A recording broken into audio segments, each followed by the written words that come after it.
بسم اللہ الرحمن الرحیم۔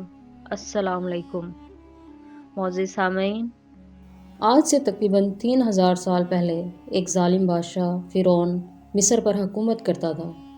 وہ نہ صرف جابر تھا بلکہ سرکش بادشاہ تھا۔ اس نے خدائی کا دعویٰ کر رکھا تھا اور خدائے حقیقی کو للکارنے کی ہمت بھی کی تھی۔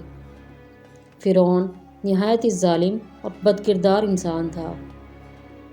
فرعون نے اپنی رعایا کو حکم دیا تھا کہ وہ اس کے آگے سجدہ کرے اور اسے ہی اپنا رب سمجھے۔ جو بھی اس کا حکم ماننے سے انکار کرتا وہ ان پر ظلم و ستم کی انتہا کر دیتا۔ اس زمانے میں اللہ نے اپنے بندے موسیٰ علیہ السلام کو مصر کی طرف بھیجا۔ حضرت موسیٰ علیہ السلام نے بنی اسرائیل کو اللہ کا پیغام دیا اور فرعون کی پوجا کرنے سے روکا۔ فرعون کے محل کی ایک عورت نے اس دعوت حق کو قبول کر لیا اور اللہ رب العزت پر ایمان لے آئی۔ اس عورت کا نام مشاطہ تھا جو کہ فرعون کے محل کی باندی تھی۔ فرعون نے مشاطہ کو اپنی بیٹی کی خدمت کے لیے رکھا ہوا تھا۔ ایک دن کا واقعہ ہے کہ وہ کنیز فرعون کی بیٹی کے بالوں میں کنگھی کر رہی تھی۔ اس کے ہاتھ سے اچانک کنگھی گر گئی۔ وہ کنگھی اٹھانے لگی تو اس کی زبان سے بسم اللہ نکل گیا۔ ان الفاظ کو سن کر فرعون کی بیٹی نے خادمہ سے کہا کہ آج تو نے یہ عجیب الفاظ کہے ہیں، ہمارا خدا تو فرعون ہے، تو یہ الفاظ کس کا نام ہے؟ اس نے جواب دیا، فرعون خدا نہیں، خدا تو وہ اللہ ہے جو تجھے، مجھے اور خود فرعون کو روزی دیتا ہے۔ شہزادی نے غصے سے کہا کہ کیا تو نے میرے باپ کے علاوہ کسی اور کو رب مانا ہے؟ اس نے کہا ہاں، سب کا رب اللہ ہے۔ شہزادی نے اس بات کا فرعون کو بتا دیا۔ فرعون طیش میں آ گیا اور اس نے باندی کو اپنے محل میں بلایا۔ جب وہ فرعون کے سامنے پیش ہوئی تو فرعون نے پوچھا کہ تو نے کیا میرے سوا کسی اور کو معبود بنایا ہے؟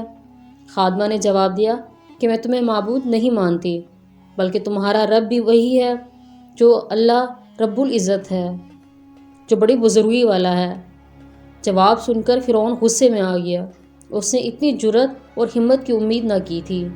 اس نے اس عورت کو ایسی سزا دینے کا حکم دیا کہ کسی کو بھی اس طرح کا عمل کرنے کی ہمت نہ ہو۔ اسے اس بات کا علم تھا کہ وہ عورت اپنے بچوں سے بہت محبت کرتی ہے۔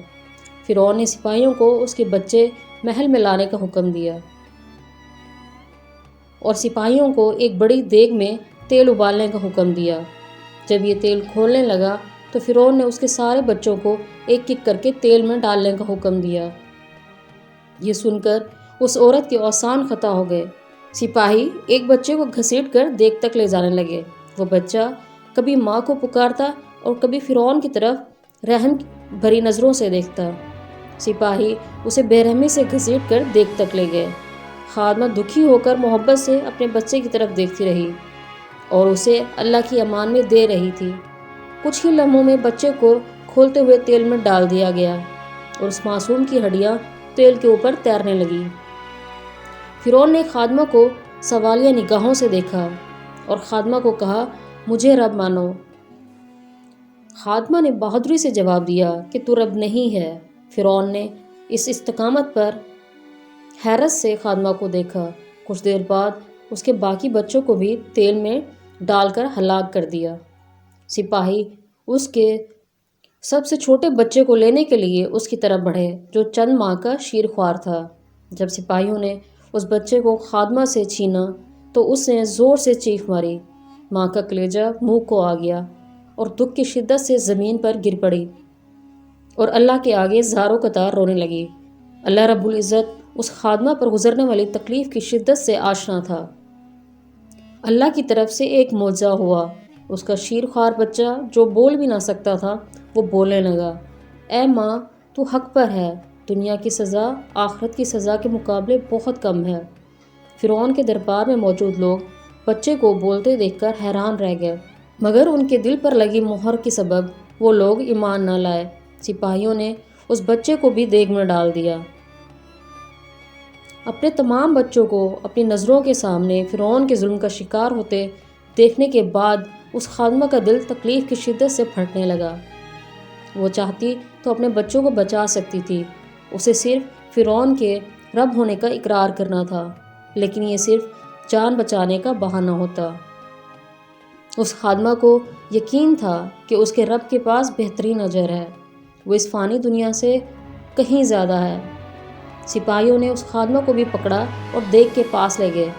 اس خادمہ نے فرعون کی طرف دیکھتے ہوئے کہا، رکو، میری ایک درخواست ہے۔ فرعون نے جب یہ سنا تو وہ پر امید نگاہوں سے اس خادمہ کو دیکھنے لگا۔ خادمہ نے کہا کہ تم میری اور میرے بچوں کی ہڈیاں ایک ساتھ ہی دفن کرنا۔ اس واقعے کے 2000 سال بعد آن حضور صلی اللہ علیہ وآلہ وسلم اس دنیا میں تشریف لائے۔ آپ جب معراج پر گئے تو سفر معراج کے دوران جب بیت المقدس پہنچے تو مصر کی طرف سے ایک خوشبو آنے لگی۔ حضور نے حضرت جبرائیل علیہ السلام سے اس خوشبو کا سبب پوچھا تو حضرت جبرائیل علیہ السلام نے جواب دیا، یا رسول اللہ، یہ فرعون کی ایک باندی تھی جس سے ایمان کی خاطر اپنی اور اپنے بچوں کی جان کی قربانی دی۔ ان کی ہڈیوں کو جہاں دفن کیا گیا یہ خوشبو وہاں سے آ رہی ہے۔ یہ خوشبو ان کی ہڈیاں دفن کرنے کے دن سے قیامت تک آتی رہے گی۔ ہم خوش نصیب ہیں جو مسلمان گھرانوں میں پیدا ہوئے۔ اس ایمان کی خاطر لوگوں نے اپنی اور اپنے بچوں کی جان کی قربانیاں دی ہیں۔ اللہ پاک ہمیں ایمان پر قائم رہنے کی توفیق عطا فرمائے۔ آمین ثم آمین۔